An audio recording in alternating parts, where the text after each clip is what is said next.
Hello friends, welcome back to my YouTube channel.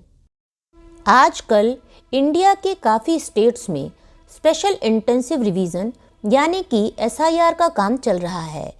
आपको आज के वीडियो में मैं एसआईआर फॉर्म भरने का एकदम आसान तरीका बताती हूँ। एसआईआर फॉर्म आपको बीएलओ यानी कि बूथ लेवल ऑफिसर देकर जा रहे हैं। ये इस तरह का फॉर्म है। इसमें ऊपर की तरफ आपको वोटर कार्ड वाली डिटेल पहले से ही प्रिंटेड मिलती है। यहाँ साथ में एक फ़ोटो भी लगा होता है, जिसके साइड में आपको अपना वर्तमान का एक फ़ोटो भी लगाना है। इसके बाद इसके नीचे वाले कॉलम पर जब आप जाएंगे तो इसमें डेट ऑफ बर्थ भरनी है। आधार कार्ड संख्या का भी एक कॉलम है, जिसे भरना ज़रूरी नहीं है, आप भर भी सकते हैं, पर मैंने इसे ऑप्शनल होने के कारण छोड़ दिया है। इसके बाद आपको अपना मोबाइल नंबर भरना है। फिर आपके फादर यानी कि गार्जियन का नाम लिखना है। इसके बाद आपको अपने फादर का एपिक नंबर डालना है। Epic number voter ID card पर लिखा होता है। फिर मदर नेम लिखना है और उनका एपिक नंबर डालना है। अगले कॉलम में आप अगर मैरिड हैं तो आपको अपनी वाइफ या हस्बैंड का नाम और उनका एपिक नंबर डालना है। यानी कि अगर आप पुरुष हैं तो आप अपनी वाइफ की डिटेल डालेंगे और यदि आप महिला हैं तो आप अपने हस्बैंड की डिटेल डालेंगी। यहाँ तक तो फॉर्म एकदम सिंपल है। आपको कॉलम के हिसाब से जो भी आप पर एप्लीकेबल होता है आपको वो डिटेल भर देनी है। नीचे वाले पार्ट में दो तरह के कॉलम दिए गए हैं। अगर 2003 की वोटर लिस्ट में आपका नाम है तो आप ये पहले वाला पार्ट भरेंगे, और अगर आपका वोटर कार्ड बाद में बना है यानी कि 2003 के लिस्ट में आपका नाम नहीं है तो आप दूसरा वाला पार्ट भरेंगी। यहाँ हम पहले वाले पार्ट में देखते हैं कि अगर अभी भी आप उसी जगह वोट डालते हैं जहां 2003 में डालते थे तो आपको कुछ डिटेल आपके बीएलओ से लेनी पड़ेगी। वैसे आप इसे ऑनलाइन खुद भी निकाल सकते हैं, और अगर आप 2003 में कहीं और जगह वोट डाला करते थे और वर्तमान में आप किसी और जगह पर शिफ्ट हो चुके हैं और आपको वहां वोट डालना है तो 2003 की वोटर लिस्ट ऑनलाइन डाउनलोड आपको करनी पड़ेगी, क्योंकि इसमें 2003 की वोटर लिस्ट के हिसाब से ही फॉर्म को भरना है। इसमें आपको 2003 की वोटर लिस्ट के हिसाब से आपकी विधानसभा निर्वाचन क्षेत्र संख्या, भाग संख्या और क्रम संख्या भरनी है। इसके लिए आप इलेक्शन कमीशन की वेबसाइट voters.eci.government.in पर लॉगिन कर सकते हैं। इसमें इस तरह का इंटरफेस मिलेगा। इसमें आप search your name in last SIR पर क्लिक करेंगे तो आप इस नेक्स्ट पेज पर पहुंच जाते हैं, जहां आपको अपने स्टेट का नाम डालना है। जैसे एग्जाम्पल के लिए मैं यहां पर उत्तर प्रदेश सेलेक्ट करती हूं। फिर आपको अपने डिस्ट्रिक्ट को सेलेक्ट करना है। यहाँ पर मैंने एग्जाम्पल के लिए गाज़ियाबाद सेलेक्ट किया है। फिर आपको डिस्ट्रिक्ट के अंदर आपका विधानसभा क्षेत्र चुनना है। यहाँ मैंने गाज़ियाबाद ही सेलेक्ट किया है।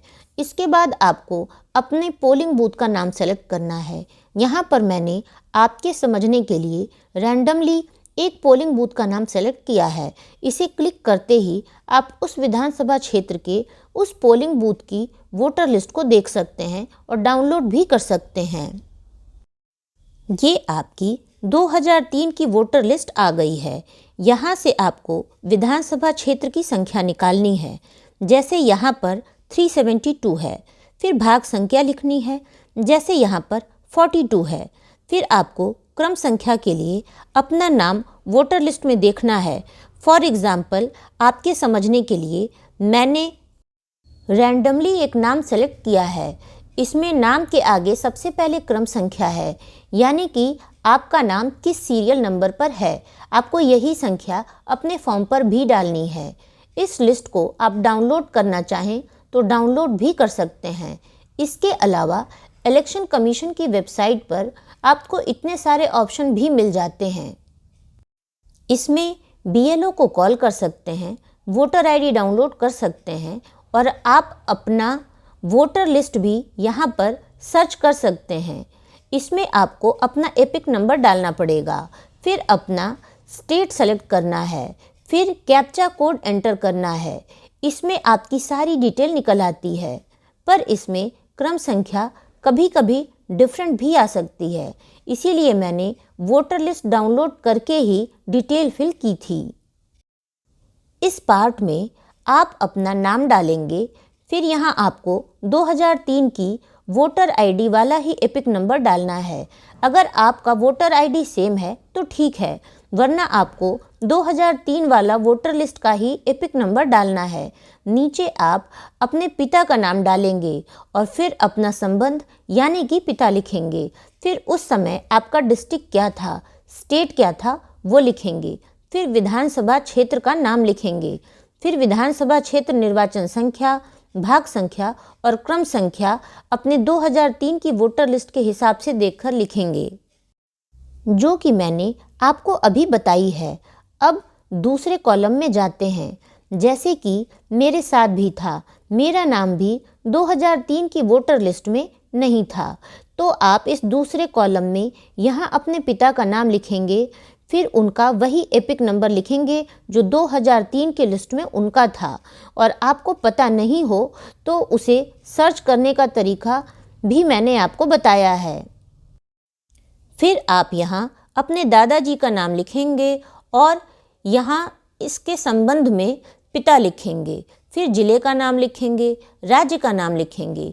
ये बात ध्यान रखनी है कि नीचे वाले कॉलम में आप जो डिटेल भरेंगे वो 2003 की वोटर लिस्ट के अनुसार ही भरनी है। यहाँ विधानसभा क्षेत्र का नाम लिखेंगे, विधानसभा क्षेत्र संख्या लिखेंगे, भाग संख्या और क्रम संख्या भी लिखेंगे। अगर आपके पिताजी का भी नाम 2003 की वोटर लिस्ट में उस जगह पर नहीं है जहाँ पर वो अब वोट डालते हैं, तो इसमें आप ये कर सकते हैं कि वो पहले जहाँ पे वोट डालते थे, अगर आपके पास पुराना वोटर आईडी नहीं है उनका, तो आप उस जगह का पोलिंग बूथ का नाम और वो संख्या लेके वहाँ डाल सकते हैं और वो सारा इन्फॉर्मेशन आप डाउनलोड कर सकते हैं और वहाँ से सब कुछ भर सकते हैं। जो तरीका मैंने आपको इस इन्फॉर्मेशन को सर्च करने का बताया है, ठीक इसी तरीके से आप अपने पिताजी के भी 2003 में जो भी उनका सारा क्रम संख्या, भाग संख्या था या विधानसभा क्षेत्र की जो संख्या थी, वो सारी संख्या आप उसी तरह उनकी भी निकाल सकते हैं।